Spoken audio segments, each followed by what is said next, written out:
এই গল্পটা সেই সত্য ঘটনারই সিনেমার রূপ, যা নর্থ ক্যালিফোর্নিয়াতে 1968 থেকে 1972 সাল পর্যন্ত করে যাওয়া একটা সিরিয়াল কিলিং এর, যেই খুনি নিজেকে জোডিয়াক বলে পরিচয় দেয়। আর এই ঘটনা পুরো ক্যালিফোর্নিয়াতে একটা বিশাল সাড়া ফেলে দিয়েছিল। সেই সমস্ত গল্পটাই থাকছে আজকে। গল্পের শুরুতে দেখানো হয় ভালেভু শহরের মাইকেল আর ডার্লিন নামের এক কাপলকে, যারা গাড়িতে ঘুরতে এসেছে, কিন্তু তখনই একটা গাড়ি তাদের পেছনে আসে। মাইকেল ডার্লিনকে বলে, এটা কি তোমার স্বামী ছিল? ডার্লিন বলেন না। পেছনের গাড়ি থেকে একটা লোক নেমে এসে তাদের দুজনকেই অনেকগুলো গুলি করে চলে যায়। ফিরে গিয়ে সে নিজেই পুলিশকে কল করে জানিয়ে দেয় সে খুন করেছে। পুলিশ দেখতে পায় ডার্লিন মারা গেলেও মাইকেল বেঁচে রয়েছে। 1 মাস কেটে যায়। রবার্ট গ্রে স্মিথ নামের এক লোককে দেখানো হয়, যে ক্রনিকল নামের একটা সংবাদপত্রের কার্টুনিস্টের কাজ করে। এই সংবাদপত্রের ক্রাইম রিপোর্টারের নাম পল, যে রোজ ক্রাইমের রিপোর্ট লেখে। সেদিন এই অফিসে একটা চিঠি আসে। চিঠিতে প্রথম দেখানো খুনের সমস্ত বর্ণনা লেখা ছিল, যা শুধুমাত্র পুলিশ আর খুনি জানে। চিঠিতে লেখা, আমার এই চিঠিটা যদি তোমাদের নিউজ পেপারের প্রথম পাতায় না ছাপো, তাহলে আমি এই খুনের মিছিল চালু রাখবো, আরো খুন করবো। এই চিঠিতে একটা চিহ্ন ও কোড ছিল, যে কোডের মধ্যে খুনির পরিচয় আছে। রবার্ট বলে, আমি শিওর এই কোডের মধ্যে খুনির কোনো পরিচয় নেই। আর তারা ঠিক করে এই খবরকে তারা প্রথম নয়, 4র্থ পৃষ্ঠায় ছাপাবে এবং এই সব কিছু পুলিশকে দিয়ে দেবে। খবরের কাগজে এই কোডটাকে দেখে এক বৃদ্ধ দম্পতি সেটাকে সলভ করে। পল এসে রবার্টকে বলে, তুমি ঠিক বলেছিলে, খুনি তার পরিচয় দেয়নি। রবার্ট দেখতে পায় খুনি কোডের সাহায্যে এটা বলছে সে খুন করে মজা পায়, আর যাদেরকে সে খুন করবে তার মৃত্যুর পর সেই সমস্ত খুন করা লোক তার দাস হয়ে থাকবে। এই কোডের মধ্যে কিছু কোড সলভ করা হয়নি দেখে রবার্ট তা সলভ করে এবং সেখানে লেখা থাকে ভয়ঙ্কর জানোয়ার। এরই মধ্যে আবার একটা চিঠি আসে। সেই চিঠিতে খুনি নিজেকে জোডিয়াক নাম দেয়। 1.5 মাস কেটে যায়। নেপা কাউন্টিতে এক কাপল শুয়ে থাকে। তখনই জোডিয়াক সেখানে এসে তাদের কাছ থেকে গাড়ির চাবি আর মানি ব্যাগ নেয় এবং তাদের হাত পা বেঁধে একটা চাকু দিয়ে কুপিয়ে কুপিয়ে মারে। এরপর তাদের গাড়ি নিয়ে রাস্তায় রাখে এবং গাড়ির ওপর খুনের তারিখ আর খুনের হাতিয়ারের নাম লিখে নিজেই পুলিশকে কল করে, বলে আমি দুটো খুন করেছি। সেখানে দেখানো হয় মেয়েটা মারা গেলেও লোকটা বেঁচে আছে। এই খবর নিউজ কোম্পানিতে পৌঁছে যায়। তখনই রবার্ট খুঁজে পায় ভয়ঙ্কর জানোয়ার কথাটা একটা সিনেমা থেকে নিয়েছে, যে সিনেমার নাম ছিল মোস্ট ডেঞ্জারাস গেম, যেখানে বলা হয় মানুষই সবচেয়ে বেশি ভয়ঙ্কর জানোয়ার। আরো 2 সপ্তাহ কেটে যায়। একটা ট্যাক্সি ড্রাইভারকে গুলি করে মেরে ফেলা হয়। এই খুনের ইনভেস্টিগেশনের দায়িত্ব পড়ে ডেভ টস্কি আর বিল আর্মস্ট্রং নামের ডিটেকটিভের ওপর। তারা ক্রাইম সিনে এসে ইনভেস্টিগেশন করতে থাকে। ডেভ পাশের বাড়িতে যায় যেখান থেকে পুলিশ স্টেশনে কল করা হয়েছিল। ডেভ বাচ্চাদের কাছে জানতে পারে খুনি একদম সাধারণ ফর্সা দেখতে, আর সে একটা কাপড় দিয়ে রক্ত মুছে নিয়েছিল। পরের দিন ক্রনিকলে আরো একটা চিঠি আসে, যেখানে খুনি একটা চিঠির সাথে সাথে রক্তমাখা কাপড় পাঠায়। রবার্ট সেই মিটিং রুমে থাকে, কারণ এই খুনিকে ধরার একটা ইচ্ছা তার মধ্যেও আছে, কিন্তু এডিটর তাকে কার্টুন বানানোর জন্য বাইরে বাড়িয়ে দেয়। ডিটেকটিভরা সেখানে এসে রক্তমাখা কাপড়টা নেয়। এডিটর বলে এই খুন আরো ভয়ঙ্কর হতে চলেছে, কারণ খুনি চিঠিতে লিখেছে সে একটা স্কুল বাস থামিয়ে বাসে থাকা সমস্ত বাচ্চাদের খুন করবে। পরদিন রবার্ট এই জন্যই তার ছেলেকে স্কুল বাসে যেতে দেয় না।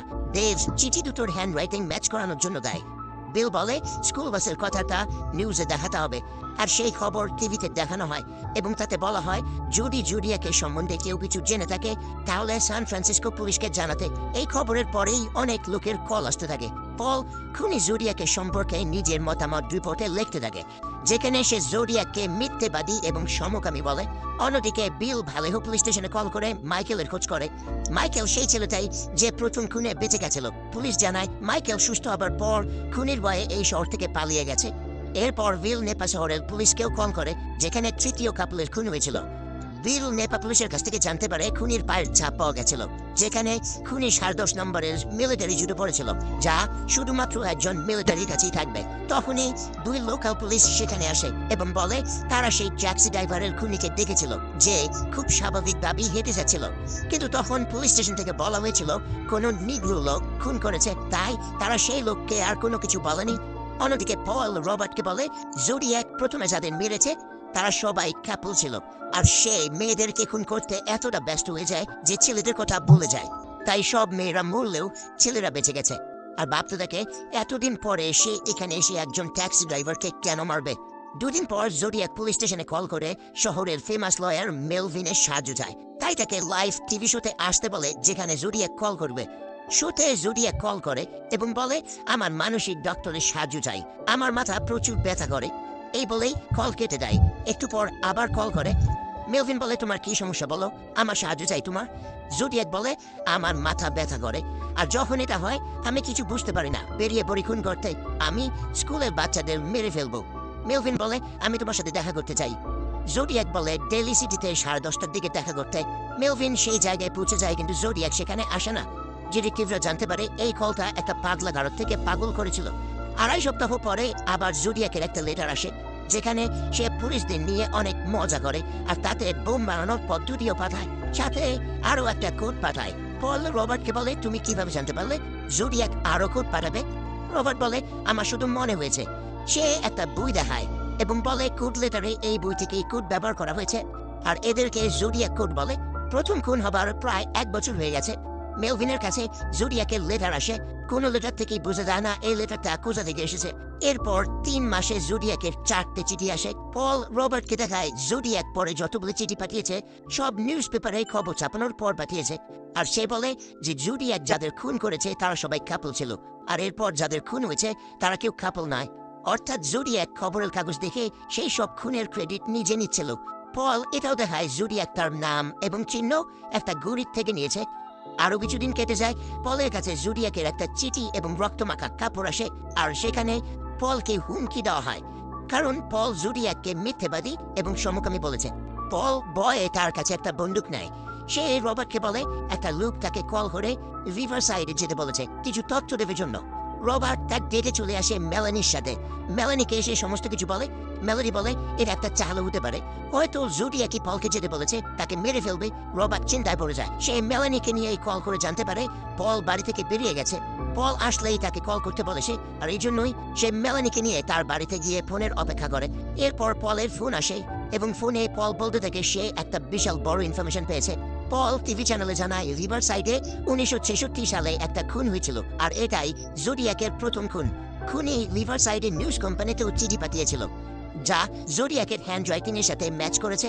আর এখন সিরিয়াল কিলিং এর 2 বছর কেটে গেছে। ডিটেকটিভ ডেভ তার টিম নিয়ে রিভার সাইডের লোকাল পুলিশ স্টেশনে ইনভেস্টিগেশন করে, আর পুলিশ ঘোষণা করে যে জোডিয়াকের খোঁজ দিতে পারবে তাকে অনেক বড় অ্যামাউন্টের টাকা দেওয়া হবে। আর এই জন্যই পুলিশ স্টেশনে প্রচুর লোক আসে, কিন্তু তারা আসলে জোডিয়াককে চিনত না। জোডিয়াক এত পপুলার হয়েছিল যে লোক এসে নিজেকে জোডিয়াক বলতে থাকে। তাদের মধ্যেই এক লোক ডেভকে জানায় তার একজন সহকর্মচারী ছিল যার নাম আর্থার লি।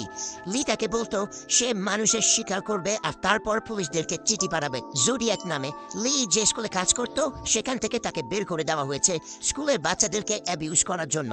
সেই লোক বলে, আমি এর আগেও অনেক চেষ্টা করেছি পুলিশকে কন্ট্যাক্ট করার, কিন্তু আমার কথা পুলিশ শোনেনি। লোকটা এর আগে সত্যি পুলিশকে কন্ট্যাক্ট করেছিল, আর এরা জেনে ডেভ আর বিল আর্থার লি এর সাথে দেখা করতে যায়। কিন্তু আর্থার লি এই সব কিছু অস্বীকার করে এবং বলে, আমি কখনোই এমন কথা বলিনি। ডেভ দেখতে পায় আর্থারের জুতোটা মিলিটারি জুতো ছিল এবং তার হাতে জোডিয়াক কোম্পানির ঘড়িও ছিল। পুলিশ তাকে জিজ্ঞেস করে, তুমি কি স্বীকার করো যে স্কুলের বাচ্চাদের অ্যাবিউজ করার জন্য তোমায় বরখাস্ত করা হয়নি? লি চুপ করে থাকে এবং বলে, আমি জোডিয়াক নই, যদি হতাম তবুও বলতাম না। তখন এই বিআইয়ের পাওয়ার এখনকার মতো ছিল না, তাই তাদের প্রাইম সাসপেক্ট আর্থার লি হবার পরেও তাকে অ্যারেস্ট করতে পারেনি, কারণ তার বিরুদ্ধে কোনো পোক্ত প্রমাণ ছিল না। এরপর তারা আর্থারের ভাইয়ের কাছে যায়। তাদের কাছ থেকে আর্থারের একটা চিঠি নেয়, যা ক্রিসমাসে আর্থার তার ভাইকে পাঠিয়েছিল। হ্যান্ড রাইটিং পরীক্ষা করার পর জানতে পারে এটা জোডিয়াকের হ্যান্ড রাইটিং নয়, এটা লেফট হ্যান্ড রাইটিং, আর জোডিয়াক রাইট হ্যান্ড দিয়ে লেখে। আর্থারকে সাসপেক্ট হিসেবে মানার 8-9 মাস কেটে যায়। আর্থারের বডি পুলিশকে কল করে। ডেভকে বলে, আর্থারকে অ্যারেস্ট কেন করা হয়নি? ডেভ জানায় কোনো প্রমাণ নেই। আর্থারের বডি বলে, আর্থারের অবস্থা খারাপ হওয়ায় তাকে এক সোশ্যাল ওয়ার্কারের কাছে পাঠিয়েছিলাম, যেখানে আর্থার শুধুমাত্র 2 দিন গিয়েছিল। আর আর্থারের বডি যখন সেই সোশ্যাল ওয়ার্কারকে জিজ্ঞেস করেছিল আর্থার কি অপরাধ করতে পারে, সোশ্যাল ওয়ার্কার আর্থারকে 2 দিন দেখেই বলে দিয়েছে সে মানুষকে খুন করতে পারে। এরপর পুলিশ আর্থারের বাড়িতে সার্চ করার জন্য ওয়ারেন্ট পায়। তারা আর্থারের বাড়ি সার্চ করার জন্য যায়। সেখানে অনেক পিস্তল, রাইফেল, কালো রঙের হাতের গ্লাভস এবং 10.5 নম্বরের মিলিটারি জুতো পায়, এবং তারা শিওর হয়ে যায় আর্থারই খুনি। তাই আর্থারকে অ্যারেস্ট করে আনে। তাকে জোর করে 2 হাতে লিখতে বলে, কিন্তু তার হ্যান্ড রাইটিং জোডিয়াকের সাথে ম্যাচ হয় না। পুলিশ বাধ্য হয়েই তাকে ছেড়ে দেয় এবং ডেভদের এটাও বলে দেয় যে আর্থারকে বিরক্ত না করতে। এভাবেই আরো সময় কেটে যায়, আর পল জোডিয়াকের হুমকির জন্য ভয় পেয়ে যায়। সে সারাক্ষণ ড্রিঙ্ক করে থাকে, আর 1974 সাল নাগাদ তার চাকরিও ছেড়ে দেয়। অন্যদিকে বিল এই কেস থেকে তার ট্রান্সফার করায়। আর এখন 1977 সাল, 3 বছর থেকে জুডিয়াকের কোনো চিঠি আসে না। রবার্ট প্রথম থেকে এই কেসটাতে খুব ইন্টারেস্টেড ছিল, তাই সে হাল ছাড়ে না। সে সমস্ত জুডিয়াক নিউজের পেপার কাটিং দেখতে থাকে। সে পলের সাথে দেখা করে। পল এখন ছোট্ট একটা বাড়িতে তার জীবনযাপন করছে। রবার্ট বলে জুডিয়াকের উপর একটা বই লেখা উচিত। সমস্ত তথ্য যদি একখানে করা যায় তাহলে ইনভেস্টিগেশনকে একটা নতুন রূপ দেওয়া যাবে। কিন্তু পল তার এই কথায় কোনো সাহায্য করে না। এরপর রবার্ট ডেভের সাথে দেখা করে আর ডেভকে এমন কিছু বলে যার জন্য রবার্টের উপর তার বিশ্বাস হয়। কিন্তু ডেভ এখন আর ক্রাইম ডিপার্টমেন্টে নেই, কারণ সে জুডিয়াকের চিঠিতে কিছু চেঞ্জ করেছিল যাতে জুডিয়াককে ধরতে পারে। ডেভ রবার্টকে অন্য পুলিশের সাথে দেখা করতে বলে। সেখানে গিয়ে সে অনেক ফাইল পড়তে থাকে। সেখানে সে একটা রিপোর্ট দেখে, যেখানে দেখতে পায় ডার্লিন নামের যে মেয়েটার প্রথম মার্ডার হয়েছিল, মৃত্যুর পর তার বাড়িতে অনেকবার কল এসেছিল, কিন্তু ফোনে কেউ কথা বলেনি, শুধু দীর্ঘশ্বাস শুনতে পাওয়া গেছিল।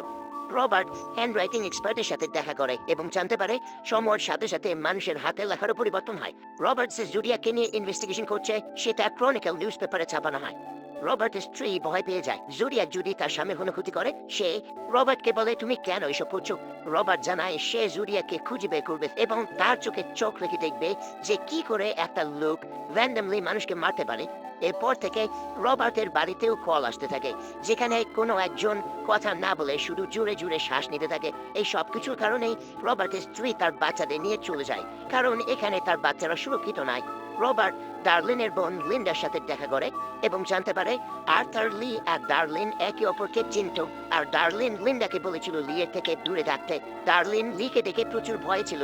এরপর রবার্টের কার্টুনিস্টের কাজও চলে যায়, কারণ সে জুডিয়াকের ইনভেস্টিগেশন করতে থাকে।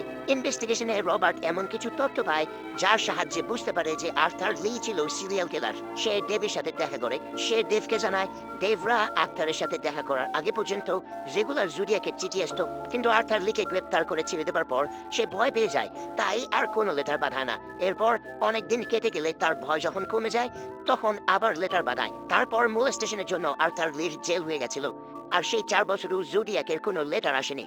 ডেভ লিকে খুনি হিসাবে বিশ্বাস করলেও রবার্টকে বলে এইসব ঝামেলায় না পড়তে। রবার্টকে বলে তুমি শুধু বই লেখো।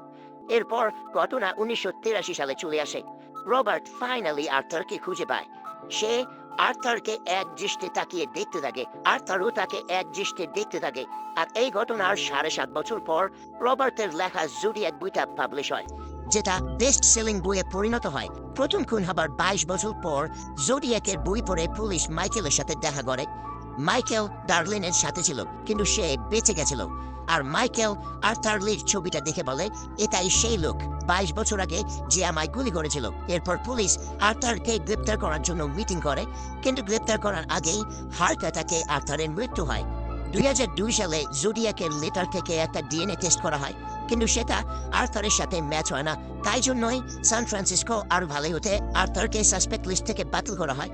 2004 সালে সান ফ্রান্সিসকোতে জোডিয়াকের এই কেসটা বন্ধ করে দেওয়া হয়, কিন্তু নেপা কাউন্টি, সোলানো কাউন্টি এবং ভালেও শহরে জোডিয়াক কেস আজও চলছে। আর জোডিয়াক তার দ্বিতীয়বার যে কোড মেসেজটা পাঠিয়েছিল তা গত বছর অর্থাৎ 2020 সালে এক ওয়েব ডিজাইনার ক্র্যাক করেছিল, যেখানে লেখা ছিল আশা করি পুলিশ আমাকে ধরার চেষ্টায় খুব মজা পাচ্ছে। আর হ্যাঁ, আমি এখন গ্যাস চেম্বারে যাবার ভয় পাই না, কারণ মৃত্যুর পর আমি অনেক স্লেভ বা দাস হিসেবে পাবো যাদেরকে আমি মেরেছি। 1968 সালে শুরু হওয়া এই জুডিয়াক কেস আজও চলছে, আর আজও পুলিশ খুনিকে ধরতে পারেনি। তো ফ্রেন্ডস, এই ছিল এক ভয়াবহ সিরিয়াল কিলিং এর উপর বেস করে তৈরি জোডিয়াকের স্টোরি। ভিডিও ভালো লাগলে লাইক করে দিও, কমেন্টে তোমাদের মতামত জানাও, বন্ধুদের সাথে শেয়ার করো। আর হ্যাঁ, এমনই এক্সপ্লেনেশন দেখার জন্য সাবস্ক্রাইব করে বেল আইকনটা প্রেস করে দিও। দেখা হচ্ছে নেক্সট